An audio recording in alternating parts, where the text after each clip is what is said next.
Hello बच्चों, कैसे हैं आप सब। आइए आज विज्ञान विषय कक्षा 10 का विज्ञान विषय का एक महत्वपूर्ण टॉपिक आपके बीच लेके आए हैं, अम्ल, क्षार और लवण। तो आइए मिलकर चर्चा करते हैं। सबसे पहले हम बात करते हैं अम्ल की।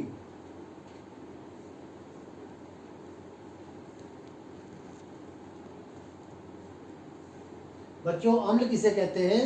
अम्ल या अंग्रेजी में इसको कहते हैं एसिड। अम्ल को अंग्रेजी में बोलते हैं एसिड। एसिड या अम्ल हम कहेंगे जो भी खट्टे पदार्थ होते हैं, या हम कहें दूसरे शब्दों में जो पदार्थ स्वाद में खट्टे होते हैं उनको हम अम्ल कहते हैं। अम्ल दो प्रकार के होते हैं, प्रकृति में अम्ल दो प्रकार के पाए जाते हैं। नंबर एक,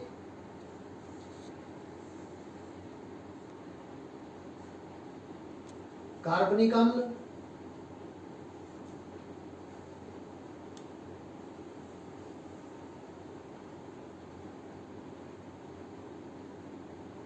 कार्बनिक अम्ल कौन से होते हैं? जो अम्ल हमें प्रकृति से प्राप्त होते हैं, अर्थात पेड़ पौधों से प्राप्त होते हैं, उन अम्लों को हम क्या कहते हैं? कार्बनिक अम्ल। जैसे नींबू हुआ, संतरा हुआ, सिरका हुआ, ये सब चीज़ें हमारे पेड़ पौधों से प्राप्त होते हैं, ये हमारे कार्बनिक अम्ल कहलाते हैं। जैसे नींबू,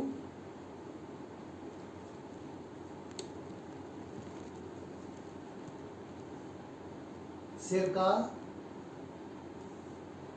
टार्टरिक अम्ल,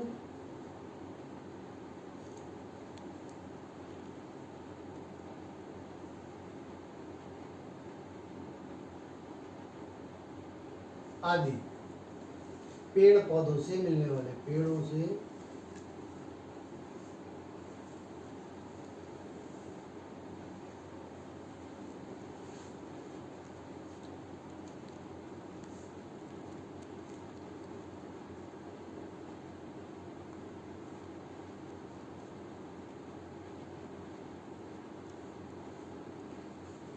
पेड़ों से प्राप्त होने वाले अम्लों को हम कहेंगे कार्बनिक अम्ल। अब जो पेड़ों से इतर यानी कि दूसरे प्रकार से हम प्राप्त होते हैं अम्ल, या मैनमेड अम्ल होते हैं, उनको हम कहेंगे अकार्बनिक अम्ल। उनको हम कहेंगे अकार्बनिक अम्ल।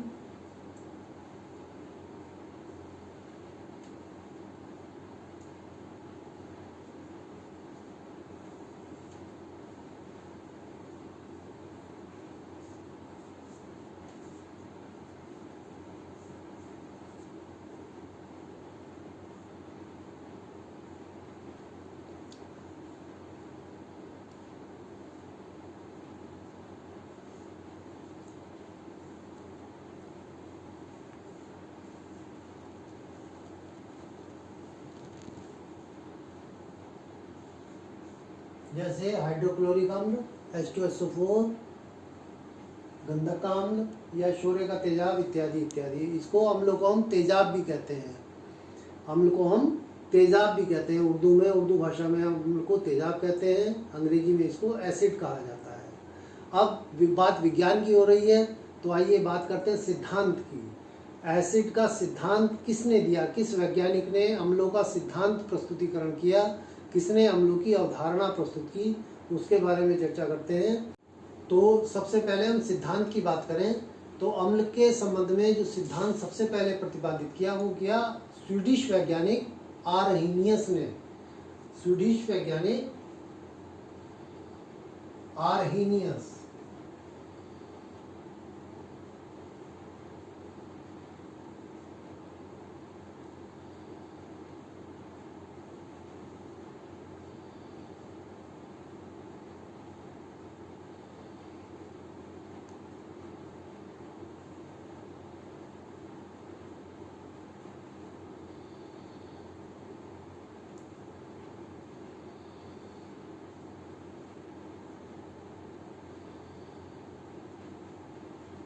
इन्होंने 1887 में बताया, 1887 में एक सिद्धांत बताया कि वे पदार्थ जो जल में घुलकर H आयन देते हैं, वे पदार्थ जो पानी में घुलकर H आयन देते हैं, उनको हम अम्ल कहते हैं। ये इसकी परिभाषा हो गई पहली।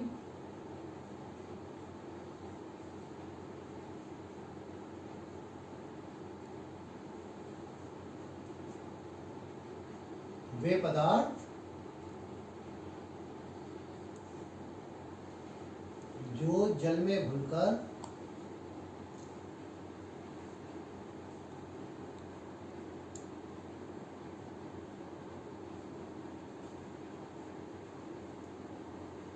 H आयन, H के ऊपर हमने प्लस का निशान लगा दिया तो इसको आयन बोलेंगे, H आयन देते हैं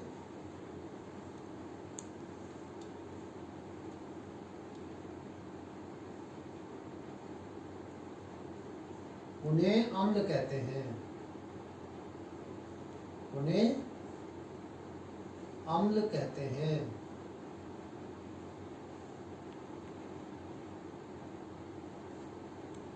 जैसे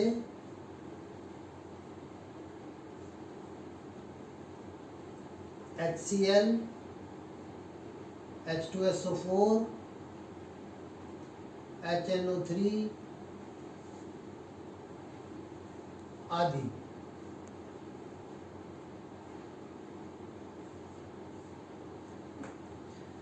हम देख रहे हैं इनमें, इन सभी पदार्थों में H जो है कॉमनली आ रहा है, H इनमें सब में आ रहा है। तो ये जल में जब घुले जाते हैं पदार्थ, तो ये H आयन जो है बाहर निकाल देते हैं, जल में घुल जाता है इसका H आयन निकल के, तो ये पदार्थ जो है अम्ल कहलाएंगे। इसके बाद एक दूसरी परिभाषा आई जो 1923 में आई,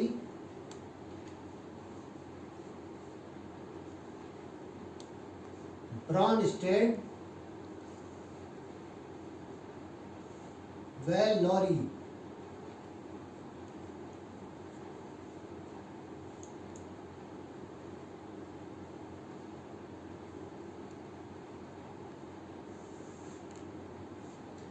दूसरा सिद्धांत जो प्रतिपादित किया ब्रॉनस्टेड और लॉरी ने किया 1923 में, उसने इसी बात को जो है थोड़ा घुमा फिरा के बोल दिया।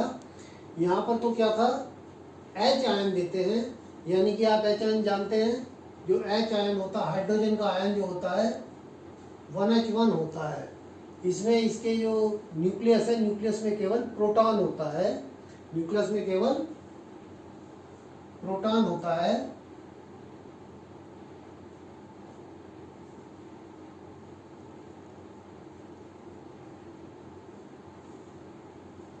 तो इसने इस बात को ऐसा ना कहकर, ये उल्टा कहकर, इधर से नाक ना पकड़ के ऐसे करके नाक पकड़ी उसने कहा कि यदि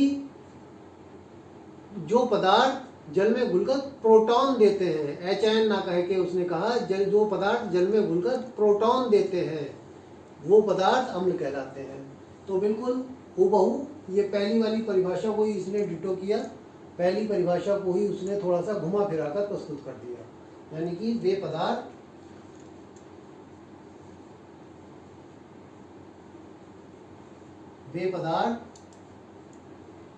जो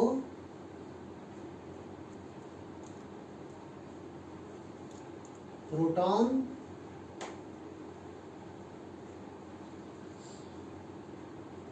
देते हैं उन्हें अम्ल कहते हैं। H जो है वो भी धनायन है और प्रोटॉन भी धनायन होता है, यानी कि जो पदार्थ धनायन निकालते हैं उनको हम अम्ल कहते हैं। ये हमारी दो सिद्धांत हो गए। अब तीसरे सिद्धांत की बात करते हैं, लुईस का सिद्धांत। लुईस महोदय एक हुए 1916 में, उन्होंने एक सिद्धांत दिया। उन्होंने जो आर्रेनियस और ब्रॉनस्टेड एंड लॉरी वाले सिद्धांत थे उसको थोड़ा सा गाड़ी को बैक गियर में ले लिया। बैक गियर में उन्होंने करके बात को कहा कि जो पदार्थ इलेक्ट्रॉन ग्रहण करते हैं, भाई पहले वाले दो सिद्धांतों में बात कही गई प्रोटॉन निकालने की या धनायन यानी कि H आयन निकालने की बात की गई, यानी कि प्लस जो है बाहर निकल रहा है। अब इन्होंने उसको घुमा फिरा के दूसरी तरह से कह दिया, प्लस बाहर नहीं निकल रहा, इन्होंने कहा माइनस को ले रहा है ना। जो पदार्थ इलेक्ट्रॉन को ग्रहण करते हैं वो अम्ल कहलाते हैं। वे पदार्थ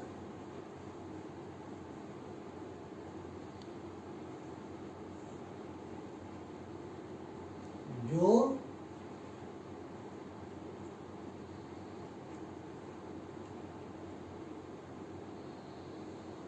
इलेक्ट्रॉन ग्रहण करते हैं।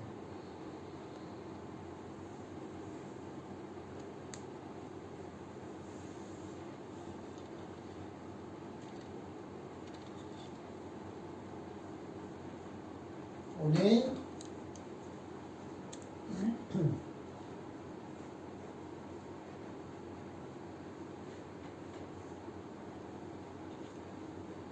अम्ल कहते हैं। अब जैसे हम पहले आर्हेनियस वाली बात कर रहे थे, वहां पे हमने अम्लों की जो उदाहरण दिए, उन उदाहरणों में H जरूर आ रहा था, लेकिन यहाँ पे अब अगले उदाहरणों की बात करें, लुईस अम्लों की बात करें, तो बात करें हम CO2, SO2, P2O5, इनमें देख रहे हैं H तो कहीं आ ही नहीं रहा, तो बच्चे इसमें उलझ के रह जाते हैं कि इसमें H नहीं आ रहा तो ये शायद अम्ल नहीं है, लेकिन वहाँ वो गलती खा जाते हैं। वहाँ उन्हें लुईस का सिद्धांत इसका निदान करेगा। यहाँ ये तीनों जो यौगिक हैं वो इलेक्ट्रॉन ग्रहण करने की प्रवृत्ति रखते हैं। इलेक्ट्रॉन ग्रहण करने की प्रवृत्ति जो भी यौगिक करते हैं वो अम्ल है, चाहे उसमें H दिखाई दे चाहे दिखाई ना दे। तो बात करते हैं अम्लों की पहचान। अम्लों की पहचान कैसे करेंगे?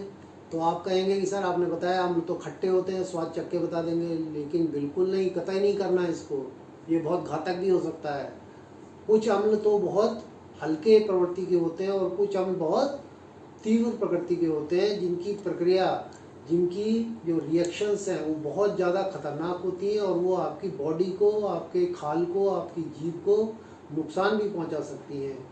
तो हमेशा जो अम्लों की पहचान है वो विज्ञान में बताए गए तरीकों के अनुसार करें, केवल स्वाद के अनुसार, चखे स्वाद के अनुसार केवल कार्बनिक अम्लों की ही पहचान करें तो ज़्यादा अच्छा रहेगा।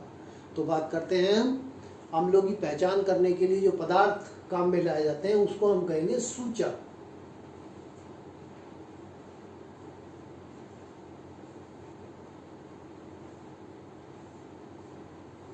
क्या कहेंगे? सूचक। वे पदार्थ जिनसे अम्ल व क्षारों की पहचान की जाती है उसको सूचक कहते हैं। वे पदार्थ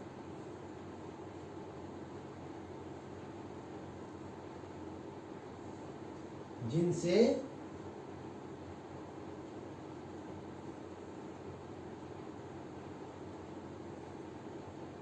अम्ल व क्षार की पहचान की जाती है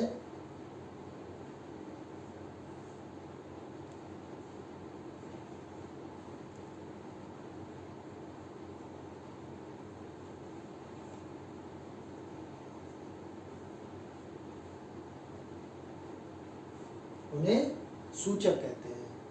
सूचक लगभग 3-4 प्रकार के होते हैं, आइए उनके बारे में चर्चा कर लेते हैं। सबसे पहला नंबर 1 लिटमस पेपर।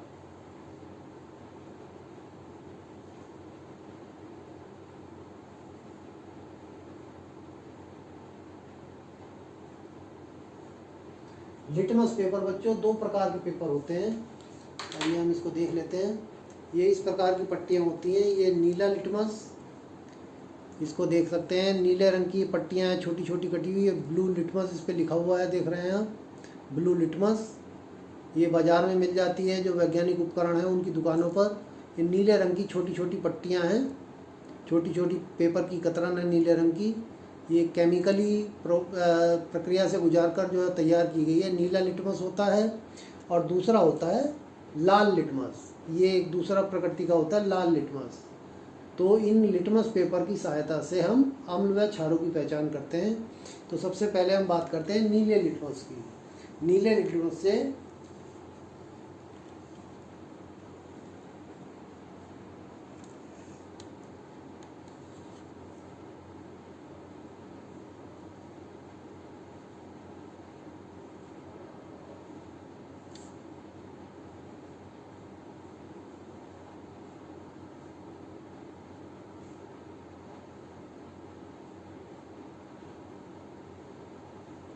जब अम्ल में नीले लिटमस को डुबोया जाता है, अम्ल में हम नीले लिटमस पेपर को डुबोएंगे, डिप करेंगे, तो इसका कलर जो है चेंज होकर अपने आप लाल रंग का हो जाता है। तो सबसे बड़ी पहचान है लिटमस पेपर। नीले लिटमस पेपर से हम अम्ल की पहचान करेंगे, जबकि क्षार, जिसकी हम बात आगे करेंगे, क्षार पर नीले रंग के लिटमस का कोई प्रभाव नहीं होता। अगर क्षार में हम नीले लिटमस को डुबोएंगे तो इस पर कोई प्रभाव नहीं रहेगा, इसका न रंग नीले का नीला ही बना रहेगा। लेकिन अम्लीय पदार्थ में जैसे ही हम इसको डिप करते हैं तो इसका रंग बदल के लाल हो जाता है। इसको हम प्रयोग भी करके देख सकते हैं। देखिए, ये हम प्रैक्टिकली इसको दिखाने के लिए अपने पास लाए हैं नींबू। नींबू हम जानते हैं कि ये अम्ल का एक उदाहरण है। नींबू अम्ल का उदाहरण है। नींबू का रस हमने थोड़ा सा ले लिया,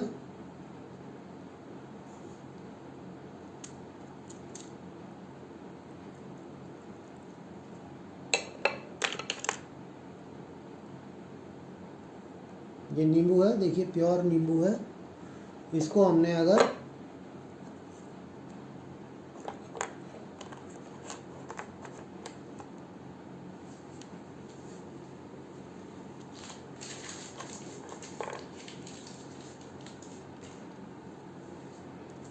ये नीला लिटमस लिया हमने, एक इसमें से नीला लिटमस हमने ऐसे करके इसमें से एक छोटी सी पत्ती हमने इसकी फाड़ लेते हैं, निकाल लेते हैं पेपर की। नीले लिटमस का पेपर ये निकाल लिया हमने, और इसको हम नींबू के रस में इसको डिप करते हैं। अगर तो देखिए, नींबू के रस में जैसे ही हमने इसको डिप किया तो इसका रंग लाल हो जाता है। जैसे ही देखिए नीला रंग, जैसे ही नींबू में डिप करेंगे हम, इसका रंग लाल हो जाता है अपने आप। ये देखिए नीला लिटमस जो है लाल रंग में बदल गया। इसका मतलब नींबू की प्रकृति कैसी है, ये अम्लीय प्रकृति है, और अम्ल जो है नीले लिटमस को लाल कर देता है। ठीक है, तो आइए बात करते हैं लिटमस पेपर की। लिटमस पेपर से हमने पहली बार पहचान की हमने। दूसरी जो पहचान होती है, दूसरा सूचक जो होता है वो होता है मेथिल ऑरेंज। दूसरा जो सूचक है वो है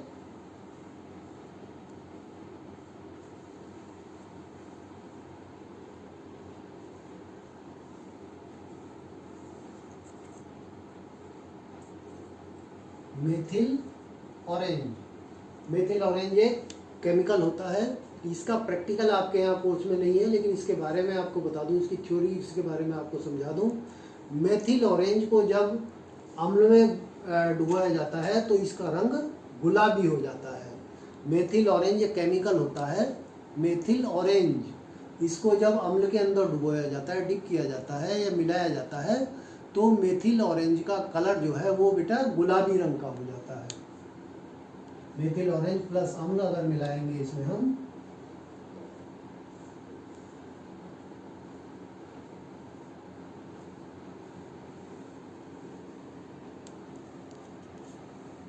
गुलाबी रंग हो जाता है। अब जो एक तीसरा सूचक है वो है फिनोल पैथिलीन। ध्यान से सुनेंगे, तीसरा सूचक है फिनोल पैथिलीन।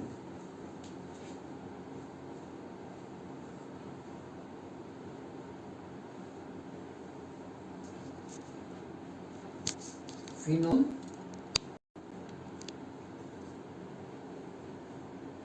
पैथिलीन।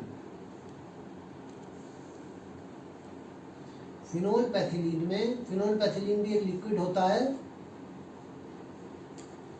और फिनोल पैथिलीन रंगीन लिक्विड होता है, कलरफुल लिक्विड होता है। लेकिन जब इसके अंदर अम्ल मिलाया जाता है तो इसका रंग जो है वो उड़ जाता है, यानी कि ये कलरलेस हो जाता है, रंगहीन हो जाता है।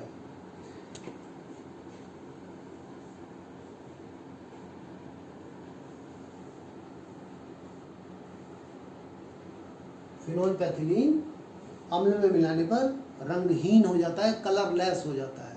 तो ये तीन महत्वपूर्ण पहचान है हमारी। पहली, लिटमस पेपर की सहायता से नीले लिटमस पेपर को जब अम्ल में डुबोते हैं तो ये लाल हो जाता है। दूसरी पहचान मेथिल ऑरेंज। मेथिल ऑरेंज के अंदर जब अम्ल को मिलाया जाता है तो इसका रंग गुलाबी हो जाता है। और तीसरी पहचान है फिनोल पैथिलीन को जब अम्ल में मिलाया जाता है तो फिनोल पैथिलीन जो रंगीन होता है वो रंगहीन में बदल जाता है, कलरफुल से कलरलेस में बदल जाता है। ये तीन मुख्य पहचान है काहे की, अम्लों की। और ये पहचान करने वाले जो पदार्थ होते हैं, नंबर 1, नंबर 2 और नंबर 3, इनको हम कहते हैं सूचक, या अंग्रेजी में बोलते हैं इंडिकेटर्स। अब बात करते हैं हम कुछ अम्लों के सूत्र को, रासायनिक सूत्र को देखकर हम कैसे पहचान कर सकते हैं कि ये अम्ल है या क्षार है। अभी तक हमने सूचक के द्वारा पहचान की। हमने पहले बात की जहाँ पे जिस यौगिक में H शुरू में आता है, H के जो आयन आते हैं वो शुरू में आते हैं, तो उसको जो है हम अम्ल कहते हैं। लेकिन जहाँ पर जिन यौगिकों में H नहीं होता, हाइड्रोजन नहीं होता, तो उनकी पहचान कैसे करें कि ये अम्ल है कि क्षार है। आइए बात करते हैं, पहचान करते हैं। लुईस ने इसकी परिभाषा को भलीभांति सिद्धांत में बताया था, लेकिन इसको प्रैक्टिकली कैसे इसको हम देखेंगे, बात करते हैं। कोई भी पदार्थ जिसमें 50% से ज़्यादा ऑक्सीजन हो, ध्यान से सुने, कोई भी यौगिक जिसमें किसी दूसरे पदार्थ के साथ 50% से ज़्यादा ऑक्सीजन हो, उसको हम कहेंगे अम्ल, अम्लीय प्रकृति का। जैसे मान लीजिए एक C क्या होता है, कार्बन, कार्बन के साथ हमने ऑक्सीजन मिलाई, तो कार्बन 50% और 50% हो गया ऑक्सीजन, तो ये अम्ल हुआ क्या, 50% से ज़्यादा ऑक्सीजन चाहिए हमें, तो ये अम्ल नहीं है, ये है उदासीन, ये है उदासीन। अब अगर ऑक्सीजन की मात्रा इसमें 50% से बढ़ा दी जाए, यानी कि ऑक्सीजन 2 इससे कर दिए जाए, 2 अणु कर दिए जाएं, या फिर 3 अणु कर दिए जाएं, या 4 अणु कर दिए जाएं किसी में, तो फिर वो हो जाएगा अम्लीय प्रकृति। जैसे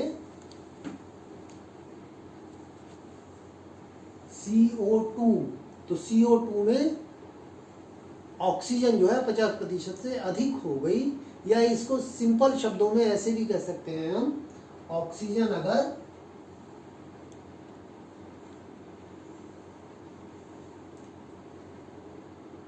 ऑक्सीजन के अणु 2 या 2 से ज़्यादा हों, ऑक्सीजन के अणु 2 या 2 से ज़्यादा हों, तो वो अम्ल कहलाएगा, अम्लीय प्रकृति कहलाएगी। जैसे, या फिर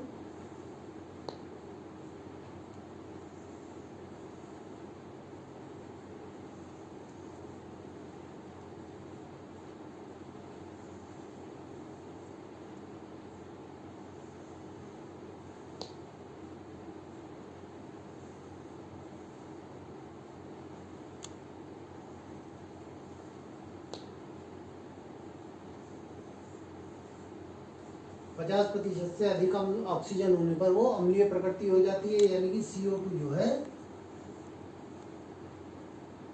वो अम्लीय प्रकृति हो गई। अब इसमें एक और अणु बढ़ा दिया हमने, CO3 कर दिया भैया, CO3, तो ये भी 50% से ज्यादा है, यानी कि ये भी अम्लीय प्रकृति है।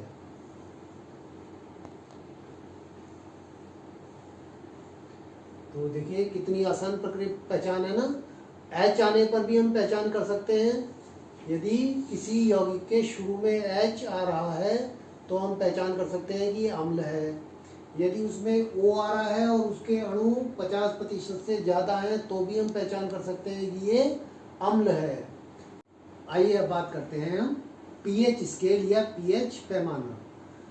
ये एक ऐसा पैमाना है बच्चों जिस पर हम वर्गीकृत करते हैं अम्लीय पदार्थों को या क्षारीय पदार्थों को, कि कोई पदार्थ अम्ल है या क्षार है, तो उसको जैसे संख्या रेखा में हम किसी नंबर को दिखाते हैं, ऐसे एक pH पैमाना होता है। सन 1909 की बात है, लॉरिस सोरेनसन ने एक पैमाना इजाद किया। लॉरिस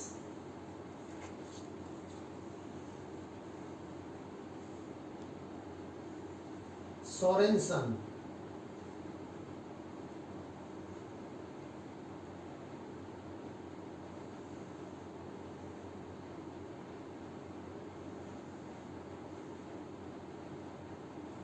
उन्नीस 1909 में इन्होंने एक पैमाना इजाद किया। ये पैमाना सीधी रेखा में था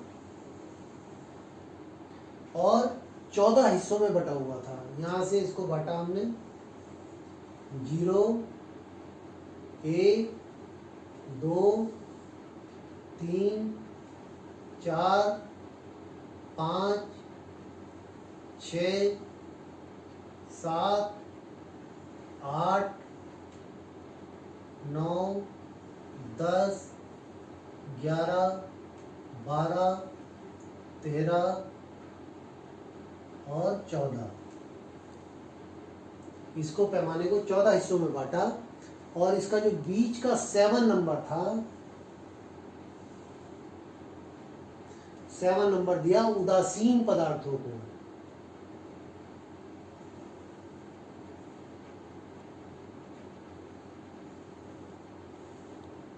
उदासीन पदार्थ यानी कि जो ना तो अम्ल हैं ना क्षार हैं, उनको हमने उदासीन की प्रकृति में रखा और उसका जो पीएच मान है, जो पीएच स्केल पर वैल्यू आती है उसकी 7 है। इसके उदाहरण है पानी या कार्बन मोनोऑक्साइड, कार्बन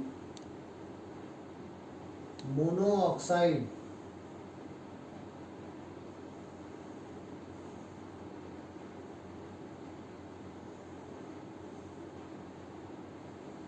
इसको हम कहेंगे CO और ये हो गया H2O। देखिए धोखा खाने की जरूरत बिल्कुल नहीं है। H आ रहा है तो ये मत समझ लेना कि H आ रहा है तो ये अम्ल है। H2O क्या है? पानी का रासायनिक सूत्र है, जबकि ये एक उदासीन पदार्थ है और इसका पीएच मान होता है 7। अब बात आएगी 7 से अगर इधर की ओर चले, 0 की ओर चले, तो ये अम्लीय प्रकृति होती है।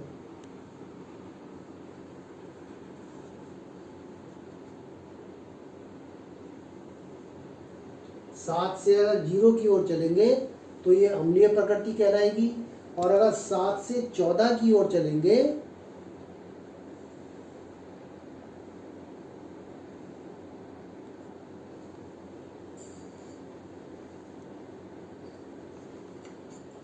तो ये बच्चों क्षारीय प्रकृति कहलाती है।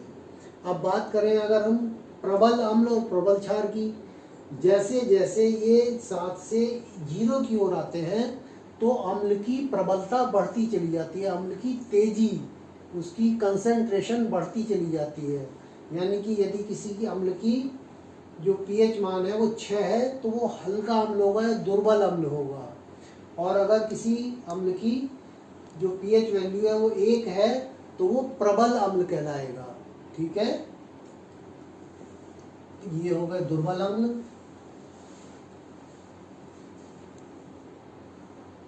दुर्बल अम्ल ये हो गए प्रबल अम्ल।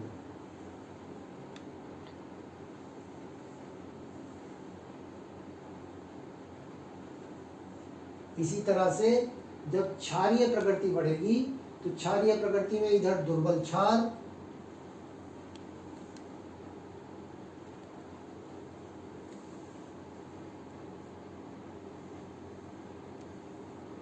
और ये प्रबल क्षार।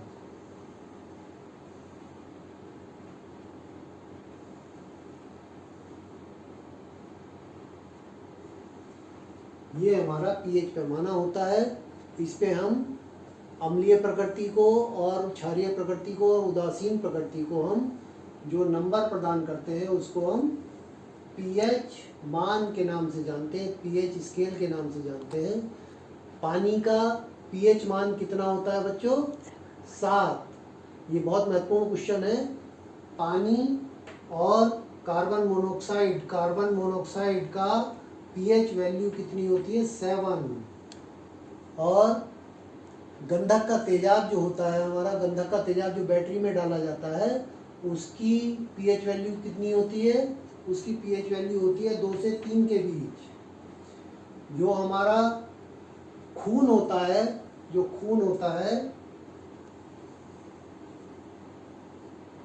खून का पीएच वैल्यू कितना होता है? लगभग 7.5। तो आइए अब हम किसी पदार्थ की अम्लीयता पर कार्बन का क्या प्रभाव पड़ता है इस पर चर्चा करते हैं। यदि कोई अम्ल है उसमें अगर कार्बन की उपस्थिति हो तो हम उसको देखकर पहचान सकते हैं कि यह कार्बन जो अम्ल है वो प्रबल अम्ल है या दुर्बल अम्ल है। तो कोई भी पदार्थ है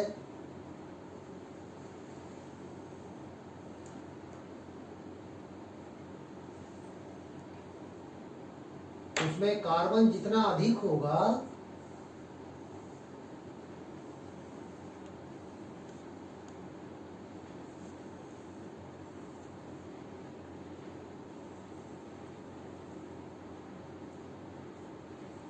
पदार्थ की अम्लीयता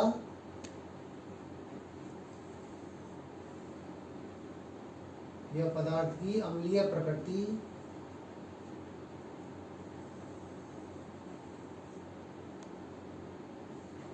अम्लीय प्रबलता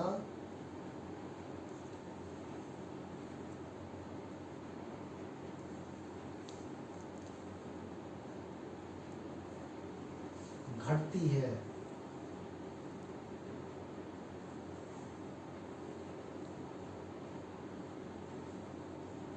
विशेष नोट करने योग्य बात है, किसी पदार्थ में कार्बन के मॉलिक्यूल्स जितने ज़्यादा होंगे उतनी उसकी अम्लीयता कम हो जाएगी, यानी कि वो दुर्बल अम्ल कहलाएगा। जितना ज़्यादा कार्बन होगा उतना वो दुर्बल अम्ल होगा। इसको उदाहरण से समझ लेते हैं। मान लीजिए HCl, H2SO4,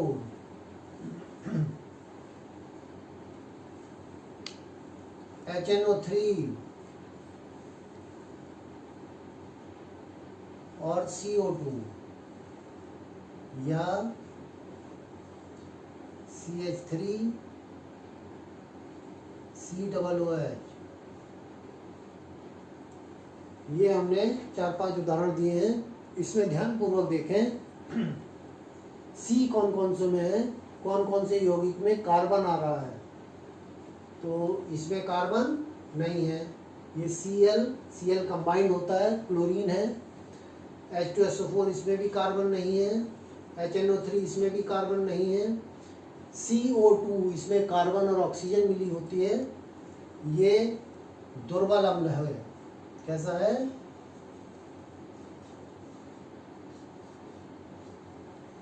दुर्बल अम्ल।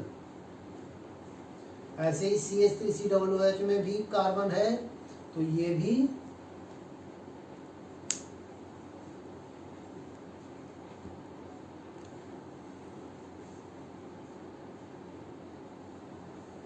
दुर्बल अम्ल है। HCl कैसा है? प्रबल अम्ल हो गया।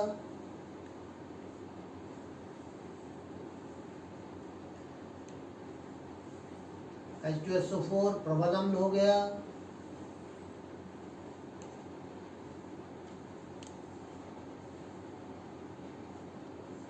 HNO3 प्रबल अम्ल हो गया।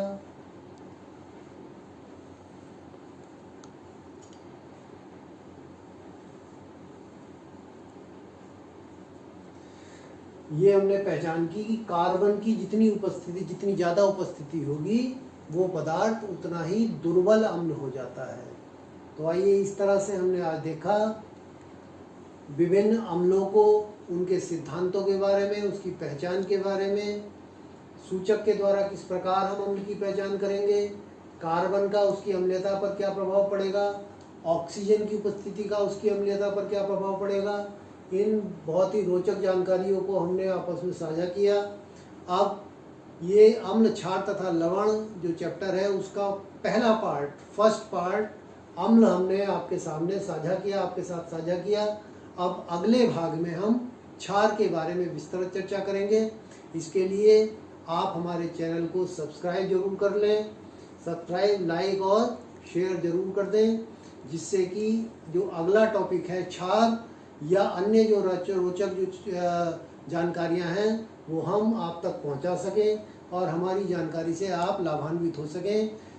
थैंक्स।